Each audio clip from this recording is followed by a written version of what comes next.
Yo, what's going on? It's your boy Preston. You are tuned in to Hear These Thoughts YouTube channel. Thank you guys for watching. I appreciate the views from you ladies, gentlemen, haters. I know y'all there. I know y'all can't wait to tell me something I'm doing or something I'm saying is trash, but you know what? I don't care. I love you guys too. I appreciate it. I do this thing twice a week, so when you get a chance, please hit that subscribe button and the bell next to it to get an update every time I put a video up, and so you guys can get involved in the discussion. Now today, I was going to do an episode where I did a review of Lupe Fiasco's 7th studio album called Drogas Wave. But the thing is about this album, the way it works out is that there is a lot of things to unravel here. It's like an onion with everything on it. You got to keep pulling it back, peeling it back, peeling it back. And there's so much there to do a deep dive into it. And one of the fun things about Lupe Fiasco's albums is that when you go to Reddit or you talk to other people about this album or any of the albums that he come out with, for the most part, you guys can have great discussions. So I would rather you guys listen to the album, figure out what you think about the tracks yourselves, rather than me trying to employ my ideas on there. But instead of doing that, what I'm actually going to do is actually rank his discography from worst to best so far. So if you guys don't mind listening to that, I'm going to go ahead and talk about this, alright? So starting at number 7, in my opinion, which was his weakest album, is no surprise to no one. It's called Lupe Fiasco's Lasers. Yes, Lasers. Now the thing about this album is that it's not trash. It's just a disappointment in my opinion, because he just came off of 2 classic albums, which were The Cool and Lupe Fiasco's Food and Liquor. So we were thinking the next album was going to be somewhere along that line where we have a heavily great rap album. And he had a situation with Atlantic Records where they didn't want to release this album. And we were all like, oh, this has got to be a great album. If Atlantic don't want to push it out, that must mean it's so good and so dope that they know that it's not really going to sell well. But we didn't care because we were Lupe Fiasco fans. We just wanted to hear the music. We didn't care really if it was some type of record that was going to sell a lot or not. And then after a while, the hackers got to Atlantic Records, and then eventually they released the album. And the thing is, we got this album, we're excited, we took the wrapping off of it, we opened up the jewel case, took the CD out, me and my guy, and we put the CD inside of the car in the CD drive, listened to 5 tracks in, and we were like, yo, we finally got this album. But what the is this? Like, we was like, what is it? We were like, why did Lupe go this route with this music? We thought we were gonna get like some boom bap or something like Food and Liquor Part 2 or something like that, and we end up getting some type of electric pop sounding record where we didn't understand why Lupe Fiasco did this, and we felt like we were betrayed a little bit. Like, why didn't you give us what we wanted? You know, we loved you for it. Why did you make this type of music? And for me, that's why it's at the bottom of the list. It's more of a disappointment. And on top of that, the album isn't bad. I have some songs in there that I like Words I Never Said. I like that song. I like I Don't Want to Care Right Now, Break the Chains, Two Ways, I'm sorry. And I also like All Black Everything. I think that's a great track, a genius track, an idea that he made where, you know, he puts us in some type of alternate dimension, so to speak, and have Eminem be a black person and make 50 Cent a white person, where he takes all these different races and do a role reversal and just kind of make us look at things from a different perspective. Now, there were songs on there that I didn't like as much, like State Run Radio. Out of My Head was a real cheesy song in my opinion, but I will have to confess that that is a song that I listened to when I had a crush on this one girl I was trying to get at, and that ended up being her theme song. But after, you know, that phase wore off, I didn't really care for the record as much, and the rest of the album just felt really choppy, and, you know, it was just a little disappointment. But overall, it isn't a great Lupe Fiasco record, but it's a decent record as itself. So in my opinion, I would put that as the weakest album in his discography. Now, for number 6 on the worst to best Lupe Fiasco records in his discography, I would have to put Drogas Light. Drogas Light would have to be that record because it felt like it's the cousin of Lasers, like the more hip-hop version of Lasers, where he put a lot of songs in there that were a little poppy, or songs that he tried to chart on Billboard, and I don't know this for sure, that's what it feels like when I listen to it. And with Drogas Light, on the first half of the album, I thought it was cool. I liked Dopamine. I thought that was a dope record. Promise was cool because, you know, I like, you know, trap records, but at the same time, it felt kind of weird when Lupe tries to make a quote-unquote Migos record, because it doesn't feel genuine, and we kind of know why he does that type of record. I like NGL. I like City of the Year.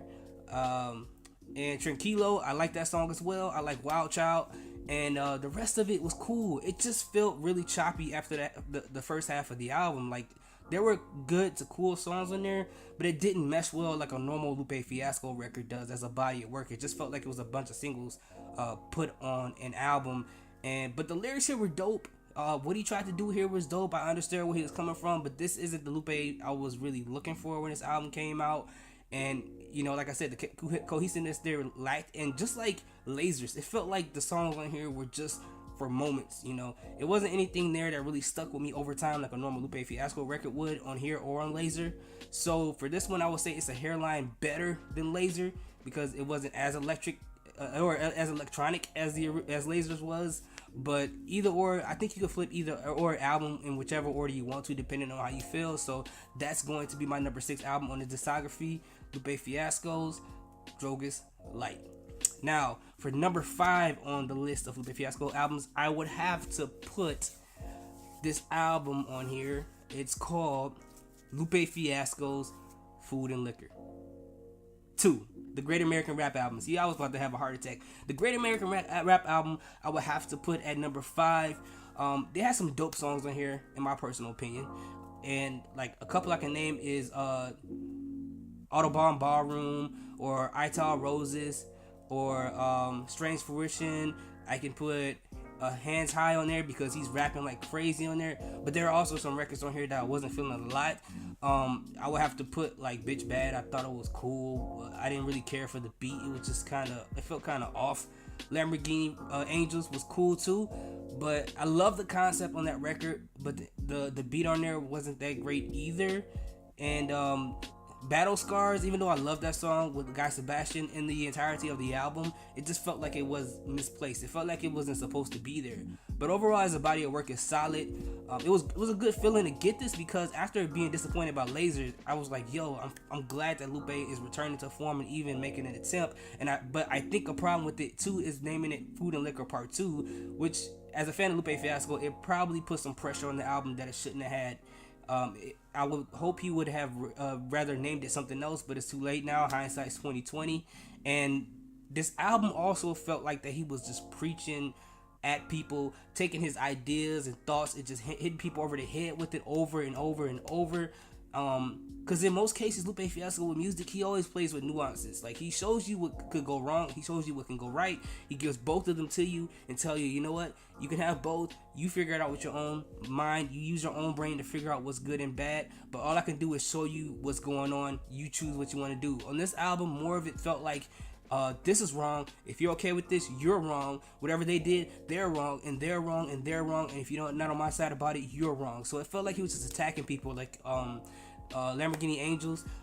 He was just attacking religion, basically, in a sense of, which rightfully so, for some things that they do behind the scenes, like, things that you heard about, Catholics, priests messing with young boys and things like that. That's awful, right? But it just felt like the whole record he was just like kind of just going at him, and the thing that he was going at people with isn't wrong. It was right, but it just felt too preachy. And one of my favorite songs on there too was a relief from all this preachiness.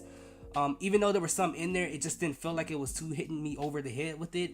Was Around My Way. Maybe because of the sound of the song, because I know he was teaching about what's going on in there and who was wrong, and talking about Manila and things like that.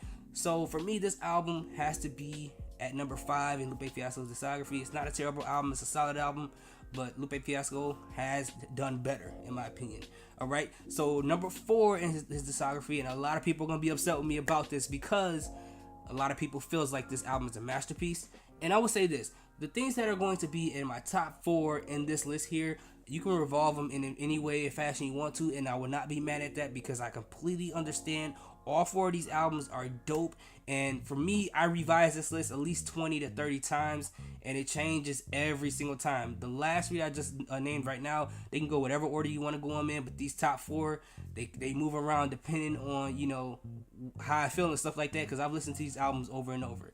But without further ado, number 4, I have Tetsuan Youth by Lupe Fiasco. And this album is a masterpiece. The concept behind this album is so masterful. To get an album and split it up into seasons, and then not only split it up into seasons, but the songs that are in these segments of seasons have it sound sonically like it belongs in those seasons. Like the wintertime have more trappy um, slower, more darker beats, in my opinion, that will fit in the wintertime. And I feel like those songs fit the mood of each season. And not only that, to make an album that can be able to be played forwards and backwards wasn't something that was being done. That was very inventive. And the album cover is dope.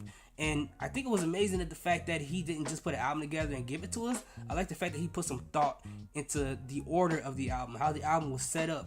And I haven't heard anyone ever do that before in my life. And I've seen the trend that happened after that. Obviously, you had Kendrick Lamar with his album Damn, do the backwards to forwards thing. And then you saw Childish Gambino. Not saying that he copied, but because of the internet, he broke it up into segments like a play.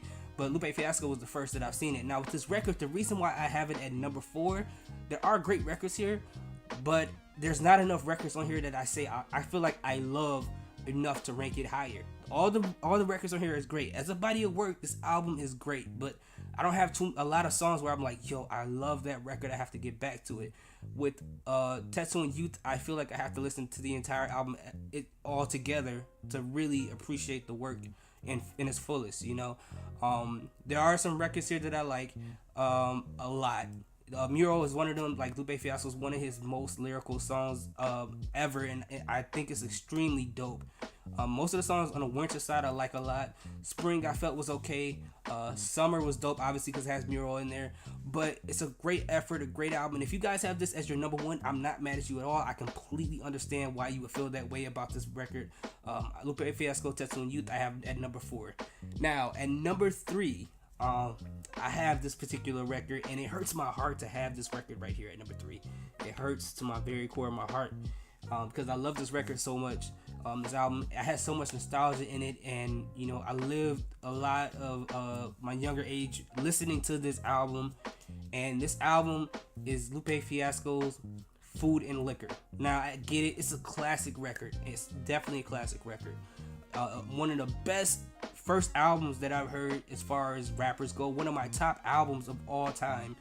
And the great thing about this album is that it's so many songs in here that don't sound like they should share an album together, but it's all so very cohesive. The instrumental doesn't sound like it belongs on the album with Just Might Be Okay. Kick Push doesn't sound like it should be on the album with The Cool. Daydreaming does not feel like it should be on the album with Kick Push Part 2. Like, they're in the way that it flowed together, the way that he's a lot of the storytelling and telling his views on certain things that go on in Chicago, it kind of changed your perspective. Even when I go out there and I look at different things, the way that he look at things with his brain and changes the imagery of it, I think is very, very smart. And you know, it reminded me of A New Age. It was written, and I think it's really, really dope. And I knew when I first listened to it, when I heard Real, I was like, yo, this album is completely different. And there's some bars in here that I remember till this day because Lupe Fiasco was spitting in here. And not only that, it was a type of music, it was subject matters in here that was not happening around the time that the album was released. Gangster rap was obviously at the top at that point, so having something like this blow up so big and having songs like Kick Push and Daydreaming go up on the charts so high, it was amazing. It was refreshing. It was something new. It was something I never heard before. And Lupe, and he dropped, I mean, I don't know what else more to really say about this album. The standout tracks for me is American Terrorist. I love that record with Matthew Santos. The instrumental and even the singing and the record, I mean, the lyrics on it are so deep and dope. Just Might Be Okay, I've named that.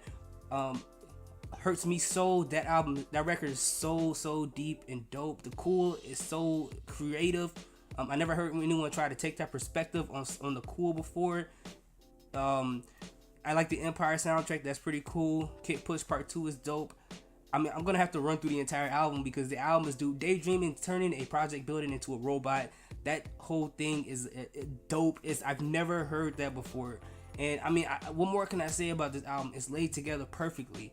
I have nothing negative to say about this album, but I would just say that I felt like Lupe Fiasco has stepped up a little bit more since that album, but this album will always be near and dear to my heart. And one being is that the song Sunshine, when that came out, once again, it was another record that I had in my mind when it came to a girl, and everything he did in that record, I literally did when I went to go talk to this girl, and it actually worked. And if you guys have heard his other mixtapes, and he got a song called And He Gets the Girl, it kind of ended up that way. And you know, I thought that was pretty cool. So number 3, I have Lupe Fiasco's Food and Liquor as the third best in his discography. All right. So number 2 for the discography for Lupe Fiasco. Now a lot of people are going to be probably upset about this choice, and they feel like it's a little bit too early to put it up this high. But personally, I don't feel like there's anything wrong with it. I feel like that it deserves a spot. There's only so many albums when I first hear it, and I'm like, yo, this is something different. This is something special. This is something I've never heard before. And this is one of those rare cases outside of Lupe Fiasco's Food and Liquor. I think Lupe Fiasco's Drogas Wave is an amazing record. Now the thing is, the reason why I put this higher than Tattoo and Youth is because I said in Tattoo and Youth, there's not a lot of records on there that I love. On this album, there's a lot of records that I love. There is amazing records. This one, and the reason why I put this one ahead of Food and Liquor, I feel like I like the production here a little bit better than Food and Liquor, and just the concept behind it as a whole. I think I like that a little bit more than Food and Liquor. There's so many tracks here that I love on this album. There's so many things that I catch different every single time, and I know because it's brand new, but you guys know that there's certain albums that you know when you first hit it, it's like, yo, this is something different that's gonna stick with me for years and years to come.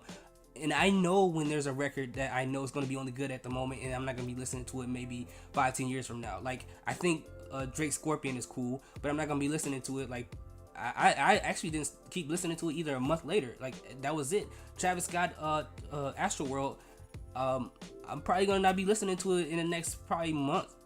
But with this record, I feel like I'm going to be listening to it for a long time. One of my stand-up tracks on here that I loved a lot was Manila. The production on here is dope. The understanding of what Manila is and what it has to do with the Atlantic slave trade is important, and I like it a whole lot.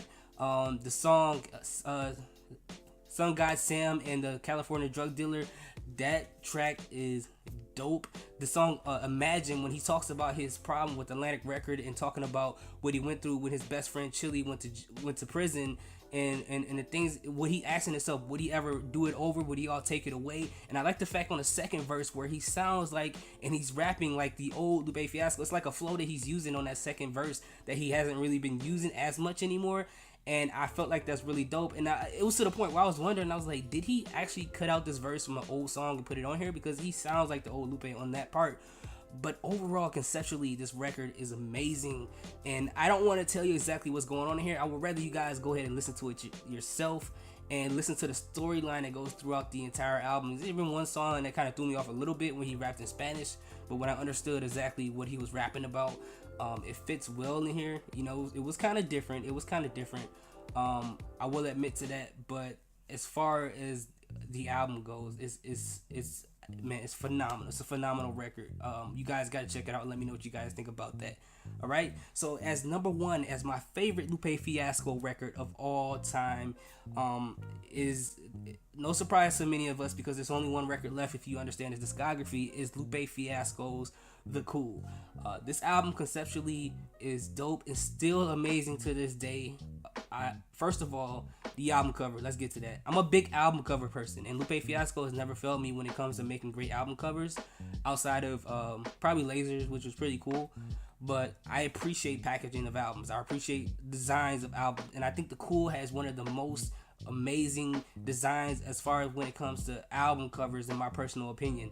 And even on the outside of the design, the different icons represent the different characters that he personified, like the street, the cool. Like, he took these characters and personified them as humans or as whatever he wants to make them in the album. And in the album, he represents those three characters very well. There's a lot of songs on here that fits in that dark theme that doesn't feel like it's out of place. Nothing in here feels like that it's forced trying to make it sound dark. It all feels very, very genuine, and it feels very, very cohesive in my personal opinion. There's some tracks here that stand out a lot, and one thing that I did miss on Lupe Fiasco's Drogas Wave is a song with Matthew Santos, because every time they make a song together, it's a classic, you know, like American Terrorist and Food and Liquor. But then on this one, he has two songs with Matthew Santos, Streets Are on Fire and Superstar, and those are dope records, those are dope pop records. And that's what I liked about this one, is because those were like Lupe Fiasco records, but at the same time, those are records that are dope to other people. My personal favorite tracks on here are like The Coolest, Little Weapon, Go Baby, Gold Watch, High Definition, Paris Tokyo. And one of my all-time favorite records from Lupe Fiasco is called Hip Hop Saved My Life. When I realized that the track was about Slim Thug, that just made it a little bit better in my personal opinion. This album is a classic. I don't know if Drogas Wave will ever top it, but I love it. This album conceptually, the album art, just the feeling from it, the fact that he took one song from an old album and turned it into a whole nother album that's a classic in my personal opinion is dope.